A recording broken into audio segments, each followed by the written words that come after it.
selama Arang kemarin magang jalani gitu, kayak bentuk dari rating itu seperti apa, bentuk dari usingnya seperti apa, dan managingnya itu seperti apa dari program magang dan Amjar. Oke. Menurut pribadi ya, ketiga aspek itu memang sangat relevan sih kalau menurut saya sendiri selama magang. Tapi tentu saja porsinya berbeda-beda tergantung dengan job desk. Kalau misalnya kemarin waktu di SDN Pasir Angin, karena syarat dari kampus mengajar itu kan sekolah yang bisa dibilang masih butuh banyak perubahan dan perbaikan gitu ya. Dan jadi mengembangkan suatu meningkatkan kompetensi siswa terkait literasi dan numerasi itu menjadi sebuah PR gitu, dimana otomatis dari saya sendiri dan juga tim selama mengerjakan di sana kampus mengajar itu harus menciptakan sebuah bahan ajar untuk meningkatkan pemahaman literasi dan juga numerasi siswa, karena dari need analisis yang kami lakukan sebelumnya, memang anak-anak di sana itu kemampuan literasi dan juga numerasinya cukup rendah, sehingga tidak bisa menggunakan bahan ajar yang telah disiapkan oleh Kemdikbud lewat buku-buku paket Kemdikbud yang tematik, dan juga bahan-bahan ajar yang lain itu kurang bisa memadai gitu, sehingga dari kami sendiri harus beradaptasi dan menciptakan bahan ajar baru. Kemudian untuk using dan managing mungkin lebih berfokus pada waktu saya magang di KAI, karena magang di KAI ini, unit ini sendiri bisa dibilang sebagai unit pelaksana gitu, pelaksana diklat. Jadi seluruh pelaksanaan diklat itu dipegang sama unit training non railways ini, baik itu dari pra pelaksanaan sampai pasca pelaksanaan, dan juga berfokus pada administratif. Jadi alurnya kurikulum dan lain-lain itu dipegang oleh unit lain gitu. Jadi di unit kita itu kurikulumnya udah ada, silabusnya udah ada, media-media yang dibutuhkan untuk di learning udah ada. Jadi di unit kita lebih berfokus pada memfasilitasi siswa gitu selama belajar, baik itu siswanya maupun Widya Iswaranya sebagai fasilitator gitu. Jadi lebih kepada using dan managing, terkhusus untuk evaluasi, karena di unit ini juga evaluasi di kelas itu dilakukan gitu, seperti pretest, post-test, kemudian pengolahan nilai, kemudian setelah pengolahan nilai ini pengrekapan nilai. Setelah nilai direkap, ditentukan siswa yang lulus berapa, yang tidak lulus berapa, siswa yang layak mendapatkan sertifikat berapa, yang tidak layak mendapat sertifikat berapa. Nah, ini semua itu diurus di unit training non railways ini. Jadi ketiga aspek tersebut menurut saya masih relevan terhadap dunia kerja saat ini untuk jurusan teknologi pendidikan. Ya Kang, tadi terkait sama kompetensi grading yang di kampus mengajarkan, katanya membuat bahan ajar untuk siswa, yang mana bahan ajar itu kan kalau misalkan yang dari pemerintah kan sudah menyediakan bahan ajar, cuman karena balik lagi ke kebutuhan siswa dan karakteristiknya mungkin ya, makanya si bahan ajar yang sudah tersedia ini tuh disesuaikan lagi. Berarti di sini pada program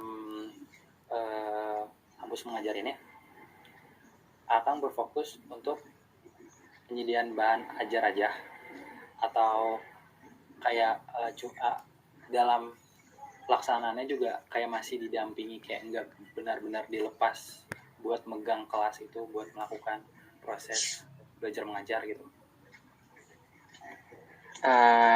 Ya seperti yang kayak tadi dijelasin sebelumnya juga ya, di deskripsinya, karena job desk-nya lebih kepada asisten pengajar, jadi sebenarnya yang betul-betul mengajar itu tetap guru gitu. Jadi waktu saya kampus mengajar itu lebih kepada diam di belakang kelas untuk melihat apakah ada siswa yang mengalami kesulitan selama belajar gitu. Nah, yang kesulitan ini tuh kemudian siswa-siswa ini tuh yang jadi saya membantu siswa-siswa tersebut untuk lebih memahami gitu, karena untuk kelas 5 sendiri di SDN Pasir Angin tempat saya waktu itu kampus mengajar, masih ada beberapa anak yang masih belum bisa membaca. Dan juga untuk numerasi juga hanya sedikit, benar-benar sedikit anak-anak yang bisa mengoperasikan perkalian dan juga pembagian gitu. Jadi benar-benar jadi sebuah PR besar di mana di kelas 5 sendiri untuk matematika kan sudah mempelajari terkait bangun ruang dan lain-lain, dan anak-anaknya masih belum bisa belajar terkait perkalian, sehingga otomatis dari kita sendiri sebagai pengajar harus sedikit mundur untuk pemateriannya, mempelajari dulu terkait perkalian dan juga pengoperasian yang lain gitu. Jadi tetap tidak dilepas oleh gurunya. Saya mengajar di kelas itu masih bersama guru yang bersangkutan yang memiliki tanggung jawab di kelas tersebut, dan saya benar-benar berperan sebagai asisten pengajar. Oke. Oke, Kang. Kalau untuk yang using the managing kan tadi lebih kepada program yang magang, yang mana berarti di sini bisa dibilang itu bagian yang Akang itu kan apa tadi, training railways ya, non railways. non railways itu berarti penerapannya lebih pada sebagai pelaksana ya Kang. Yeah.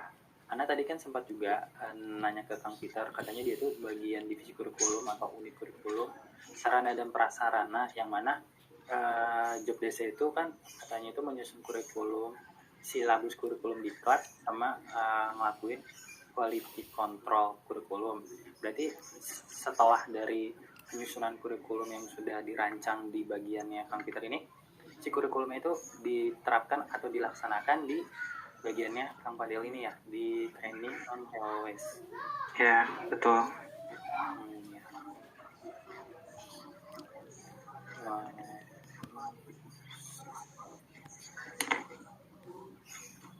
Mungkin dari Wan ada informasi yang dicari nggak?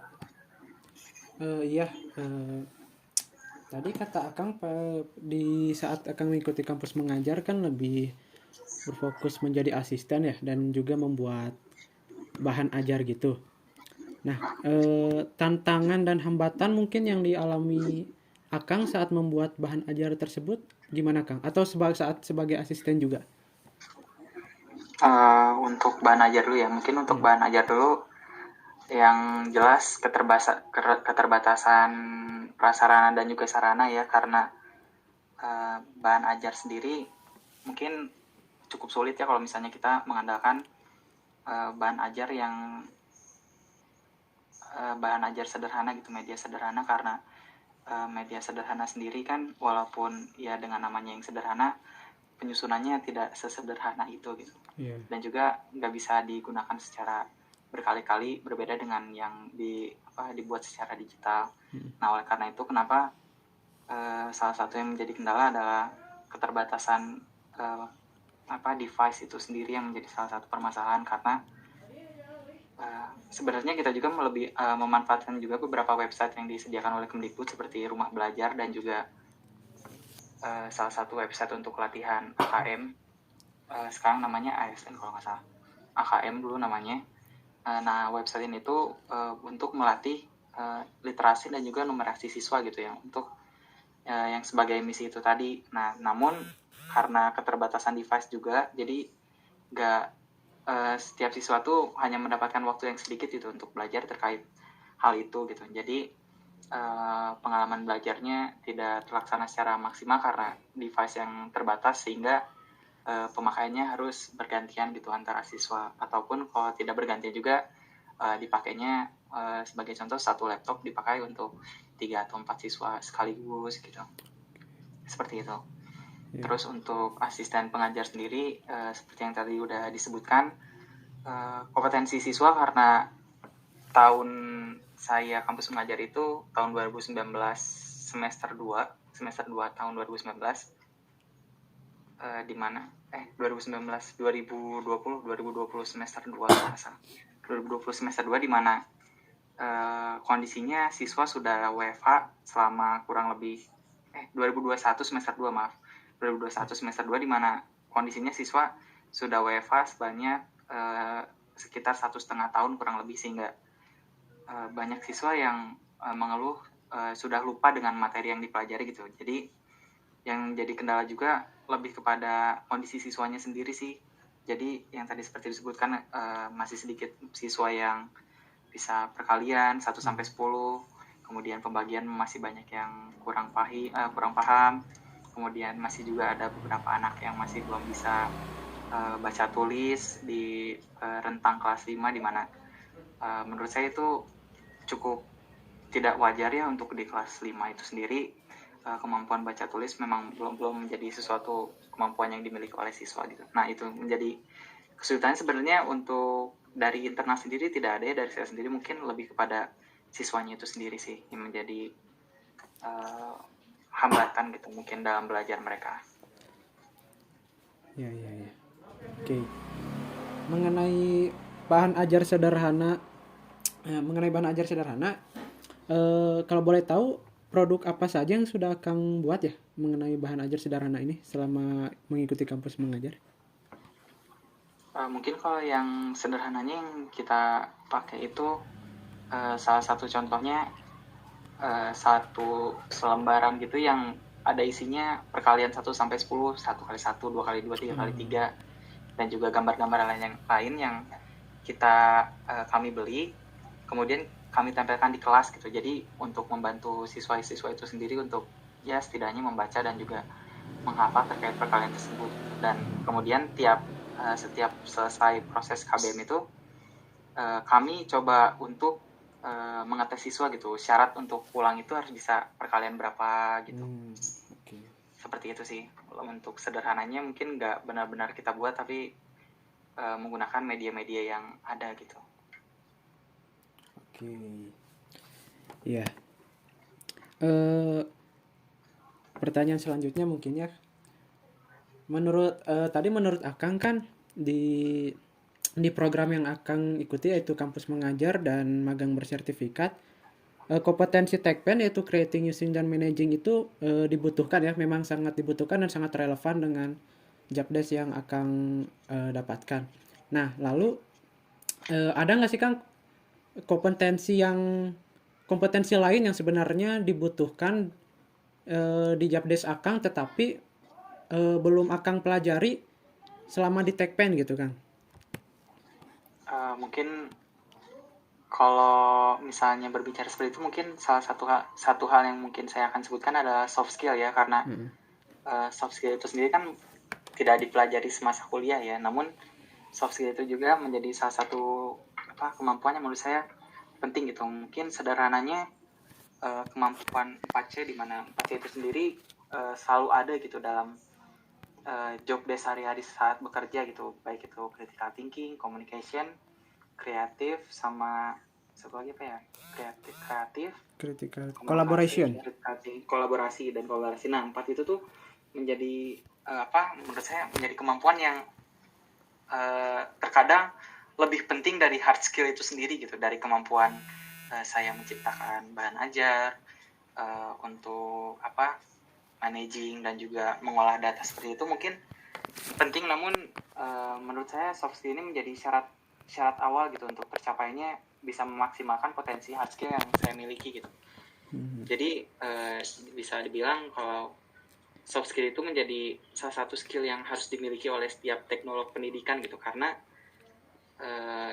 bidang garapan kerja kita itu tidak bisa berdiri sendiri gitu, harus berkolaborasi dengan bidang-bidang yang lain. Jadi sehingga keempat komponen ini menjadi sangat penting agar kita dapat memaksimalkan kemampuan yang kita miliki. Oke. Gali ada yang? Oke, baik Kang.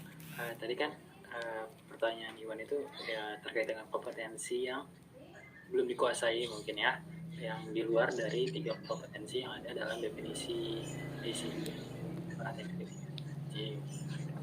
Terus tadi Akang menyebutkan bahwa kompetensi yang harus dikuasai ialah soft skill ya, terkait dengan soft skill yang terdiri dari yaitu critical thinking, komunikasi, kreatif, sama kolaborasi. Untuk hal tersebut bagaimana nih dalam menyikapi kompetensi yang sebenarnya dibutuhkan gitu pada dunia kerja, yang seperti soft skill tadi, dan apa tindakan atau bentuk langkah yang diambil oleh Akang terkait dengan kompetensi tersebut terhadap kebutuhan dunia kerja. Untuk sebagai konteksnya sebagai seorang mahasiswa ya, kalau sebagai seorang mahasiswa tentunya mencari pengalaman gitu, karena menurut saya soft skill itu bukan suatu hal yang bisa dipelajari hanya sebatas teori saja gitu, harus banyak latihan dan juga kita sendiri harus terbiasa dengan kemampuan tersebut. Terus bagaimana cara mengasahnya, tentunya tiap orang mungkin punya caranya masing-masing ya untuk mengasah kemampuan 4C ini. Menurut saya bisa lewat mengikuti program-program volunteer ataupun organisasi ataupun mungkin ya komunitas-komunitas di mana di ke hal-hal tersebut itu kemampuan ini bisa diasah sedikit demi sedikit gitu, sehingga saat di dunia kerja kemampuan ini tuh setidaknya kita sudah punya basic yang kita miliki gitu. Jadi tidak harus ahli menurut saya, tapi setidaknya kita harus punya landasan gitu terkait 4 skill ini, apakah kita bisa mengembangkan skill ini tuh bagaimana gitu di dunia kerja. Jadi harus lebih ke pemahaman aja sih.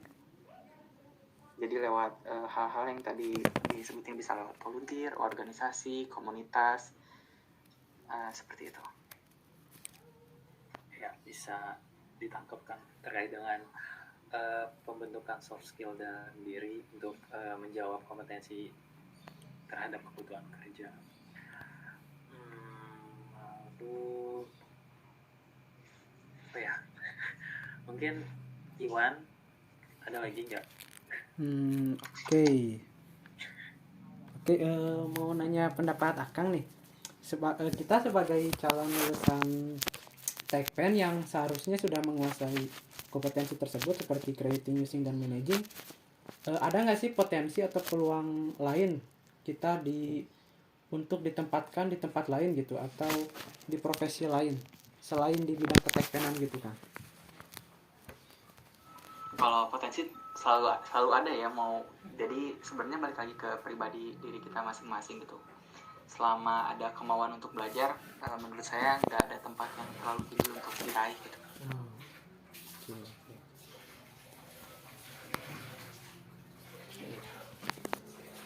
Mangga dong. Iya. Mengenai yang sebelumnya tadi Kang, mengenai skill 4C khususnya di kolaborasi. Nah, bagaimana sih Kang bentuk kolaborasi yang akan lakukan saat magang di PT KAI itu? Kolaborasi ya, Iya. mungkin unit, menurut saya unit training non railways itu menjadi salah satu unit yang paling banyak berkolaborasi gitu ya. Karena sebagai pelaksana itu sendiri, mungkin contoh sederhananya karena kalian tadi sebelumnya di unit kurikulum ya sama Peter. Nah dari contohnya kan dari unit kita berarti sudah menerima kurikulum dan silabus yang jadi ya. Nah dari kurikulum dan silabus yang udah jadi ini tuh dari unit kami itu harus menentukan gitu pengajar yang dapat membawakan materi itu siapa gitu. Jadi makanya kita juga harus berkolaborasi dengan unit kurikulum seperti itu gitu. Terus kan tadi di unit kita juga pelaksana itu kan ada beberapa yang mata diklat yang dilaksanakan secara daring, sehingga unit kami juga harus berkolaborasi dengan unit e-learning untuk penyusunan di unit e-learning itu untuk penyesuaian mata diklat dan juga bahan ajar yang diperlukan gitu. Terus kemudian untuk evaluasi, nah di unit kita juga kan ada evaluasinya nih untuk post-test seperti itu. Nah kita juga harus berkolaborasi nih sama si pengajar-pengajarnya itu tadi untuk menyediakan bank soal terkait mata diklat tertentu. Nah si bank soal ini kemudian kita jadikan kita input di e-learning untuk kolaborasi dengan e-learning yang sebelumnya tadi, agar nilai post-test itu dapat diraih gitu, kita bisa mendapatkan nilai post-test. Seperti itu sih sebenarnya. Kolaborasi itu lebih kepada kemampuan kita untuk memahami job desk kita tuh apa, kemudian kasarnya itu kita harus memahami mana yang job desk kita, mana yang bukan job desk kita. Nah, yang bukan job desk kita ini tuh sebenarnya job desk unit apa. Nah, yang bukan job desk kita ini tuh kita harus berkolaborasi gitu. Bagaimana job desk yang bukan sebagai tanggung jawab unit kita tapi harus dilaksanakan oleh unit kita itu dapat terlaksana gitu. Jadi lebih ke pemahaman sih menurut aku pribadi. Oke. Gali, ada yang ingin ditanyakan lagi? Kalau lihat dari instrumen yang disusun udah habis ya. Mungkin mau ini aja Kang, mau sharing-sharing aja mungkin terkait dengan program-program yang udah Kang ikutin. Terlebih kan kita akan ya Kang di semester 6 itu akan ikut BKM itu baik Kamjar ataupun program-program lain yang ada. Sebenarnya saya tuh tertarik sama magang Kang. Cuman enggak sih, apa maksudnya di awal kemarin tuh sempat tertarik antara ikut Kamjar atau magang. Terus pun ikut nih dua-duanya, cuman karena setelah dihitung-hitung jumlah SKS ternyata kalau misalkan ikut 2 kali MBKM itu ternyata yang salah satu itu kelebihan SKS-nya. Jadi ya akhirnya saya putusin untuk kayaknya di semester depan itu ikut magang aja. Cuman di sini juga masih bingung kayak mau magang di mana dan ngambil bagian apa gitu. Tapi setelah kayak ngedengar dari banyak angkatan atas yang kayak cerita ataupun sharing tentang program yang dia jalanin, kayak dia magang di sini, terus dia di tempat ini bagian ini, terus dia ngejalanin tugasnya kayak begini, ini tuh kayak tertarik gitu. Kalau untuk gimana ya di KAI sendiri itu tuh kan magang itu berarti ini ya Kang, programnya di bawah BUMN ya, di bawah naungan BUMN. Terus kalau untuk kita kayak pengen apply ke sana, apakah ada hal-hal yang mungkin harus siap-siapin dari sekarang dulu gitu kan, kayak yang nggak bisa disiapin secara mendadak, kayak hal apa yang menjadi kualifikasi dari si programnya itu? Mungkin kalau yang sebenarnya untuk penilaian sendiri mungkin aku nggak begitu tahu ya apa yang menjadi pertimbangan gitu untuk keterima di sebuah organisasi ataupun di sebuah perusahaan gitu. Tapi kalau menurut aku sih lebih dipersiapkan aja gitu secara, mungkin karena kita nggak tahu ya kualifikasi seperti apa yang dibutuhkan gitu secara spesifik gitu, yang sebagai, maksudnya kan biasanya cuma disebutin jurusan apa, semester berapa gitu ya cuman. Nah, namun mungkin kalau menurut aku sih dari kitanya sendiri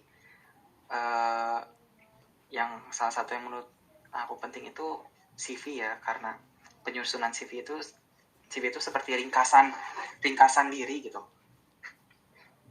Karena kalau aku sendiri mikirnya CV itu seperti personal brandingnya kita gitu. Apa yang bisa kita berikan kepada sebuah perusahaan tapi secara singkat dalam satu lembar gitu. Nah, mungkin lebih ke di sananya aja sih, karena kalau menurut aku sendiri saat di dunia kerja pasti banyak lagi harus belajar gitu, karena yang ada di teori kuliah itu gak 100% semuanya tuh sama dengan yang di diklat gitu, karena diklat ataupun di tempat-tempat magang yang lain, karena banyak di tempat-tempat perusahaan-perusahaan itu yang lebih ke seperti best practice gitu, lebih ke berbasis kepada pengalaman atau kondisi yang di perusahaan itu sendiri, sehingga mungkin banyak beberapa poin yang sedikit berbeda dengan teori yang ada gitu. Seperti itu. Mungkin kalau misalnya dibilang apa yang dipersiapin, mungkin lebih ke persiapan diri aja sih ya. Salah satu contohnya mungkin kayak CV, mungkin pengembangan mungkin ikut-ikut pelatihan webinar yang kayak gitu. Iya Kang, kalau misalkan kemarin dari Akang yang program di KAI itu pas awal baru masuk banget diterima dan masuk di hari di hari atau di minggu-minggu pertama itu kegiatannya tuh ngapain aja Kang? Apakah langsung kayak dilibatin buat ikut kegiatan yang di sana atau dikasih pembekalan dulu? Kalau di KAI sendiri ya, waktu awal magang itu kita 2 hari dikasih pembekalan dulu, in-house training. Nah, di in-house training itu lebih membahas kayak apa, kebutuhan apa, perusahaan ini tuh seperti apa, tujuan perusahaannya apa, kita tuh ada di unit apa, kayak gitu-gitu. Jadi sebelumnya ada training dulu, terus setelah itu, setelah 2 hari in-house training itu baru kita diterjunkan ke unit masing-masing. Nah, di unit sendiri, di hari-hari minggu pertama unit itu mempelajari terkait struktur organisasi, job desk gitu ngapain, dan juga pengenalan lingkungan kerja gitu, seperti ya keliling-keliling di lingkungan pusdiklat gitu. Pusdiklat itu seperti apa, kayak gitu. Kalau kalau untuk bagian yang akang itu tadi yang training railways itu hasil yang dikeluarkannya dalam bentuk apa kan? Kalau misalkan tadi kan Kang Peter kan di bagian kurikulum outputnya itu kayak silabus ya, kurikulum silabus diklat. Kalau di bagian akang itu apa Kang? Nilai diklat, STTP, surat tanda apa, sertifikat telah mengikuti diklat. Outputnya lebih ke sertifikat sih, kalau misalnya dilihat. Oke. Ya, ya, ya.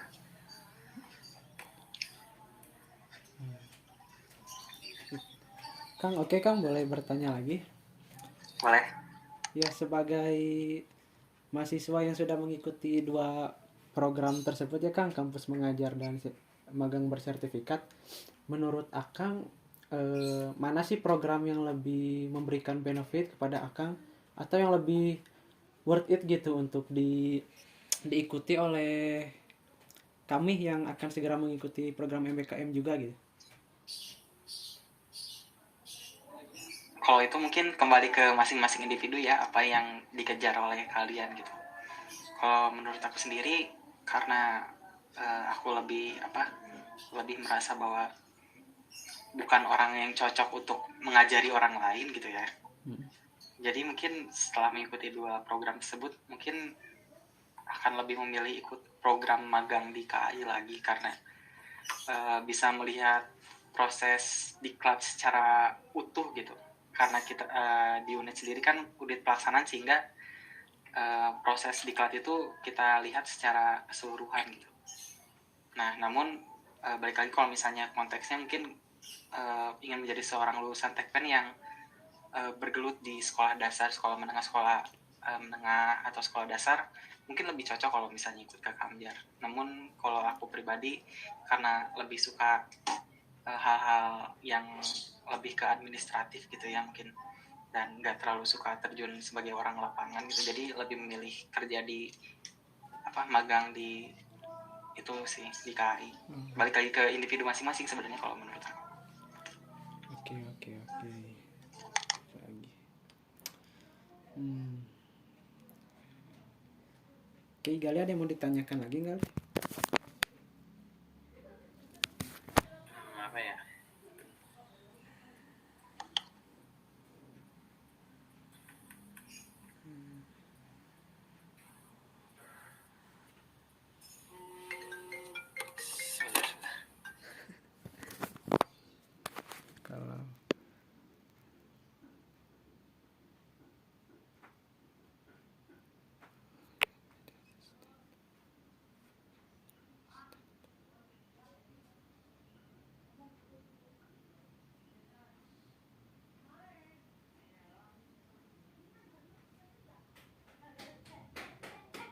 Kalau gimana?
Oke, kalau begitu tanya apa lagi ya?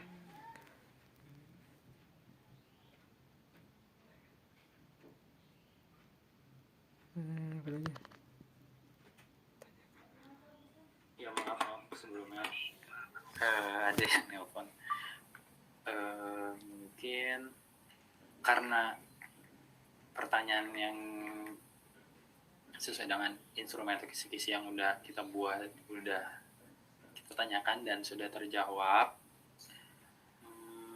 Dan apa ya mananya apa ya? Berarti aku semester ini tuh udah tinggal fokus di skripsi doang, Kang. Kalau misalkan berarti udah habis semua ya, Kang, yang dikontrak. Iya, udah habis tinggal skripsi. Buat magang itu kemarin di bulan apa selesainya, Kang? Baru minggu kemarin kok selesainya. Oh, 6 bulan kan, Kang? Berarti Ya. dari bulan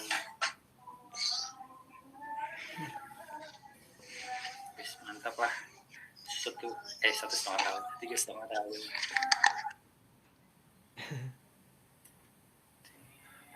Tapi skripsinya tetap beres semester depan sih. Oh enggak keburu ya? Atau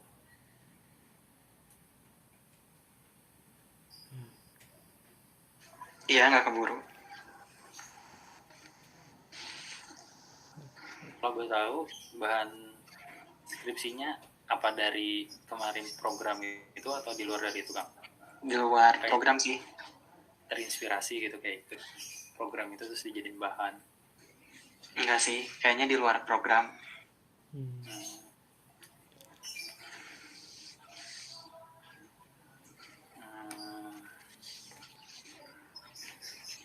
Kalau kan Akang berarti sebagai fasilitator dari yang si pengajar dan peserta diklat nih, Kang.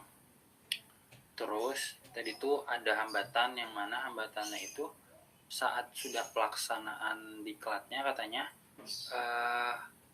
dari kebutuhan user atau baik itu pengajar ataupun dari peserta diklat itu tidak sesuai dengan kurikulum yang sudah dirancang nih.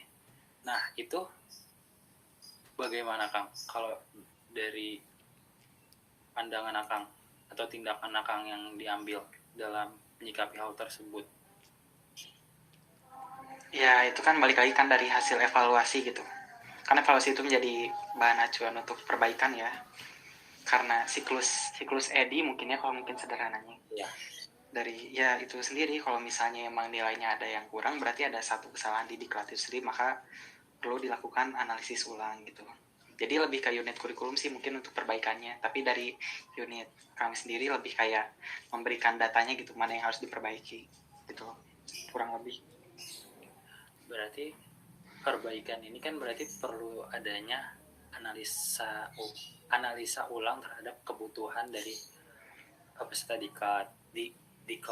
Terus kan seharusnya itu misalkan pelaksanaan diklat itu jalan di bulan ini, tapi karena ada kebutuhan yang gak sesuai dari si usernya ini, kan ada evaluasi yang mengharuskan adanya analisa ulang gitu, Kang. Kalau misalkan si pelaksanaannya itu mengundur gitu, tidak sesuai dengan jadwal yang ditentukan, apakah si kebutuhannya itu akan berubah?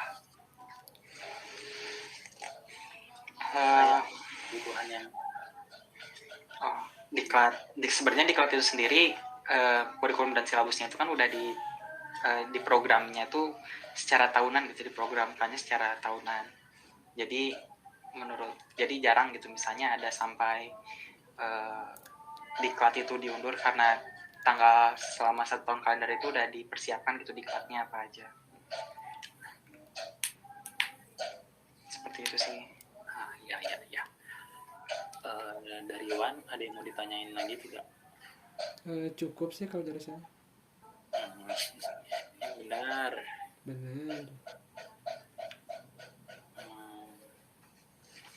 Cukup. Mungkin dicukupin aja, Kang, untuk wawancara ini. Sebelumnya terima kasih banyak buat Kang Fadel udah menyempatkan waktunya di hari libur untuk diwawancarai sebagai narasumber penelitian kami. Mungkin ada yang mau disampaikan dari Kang Fadel buat kita-kita. Maaf ya, Kang, ada kaku Kang. Karena terpatok sama instrumen dan kisi-kisi jadi nggak lemes. Ya nggak masalah sih, kalau dari aku nggak masalah.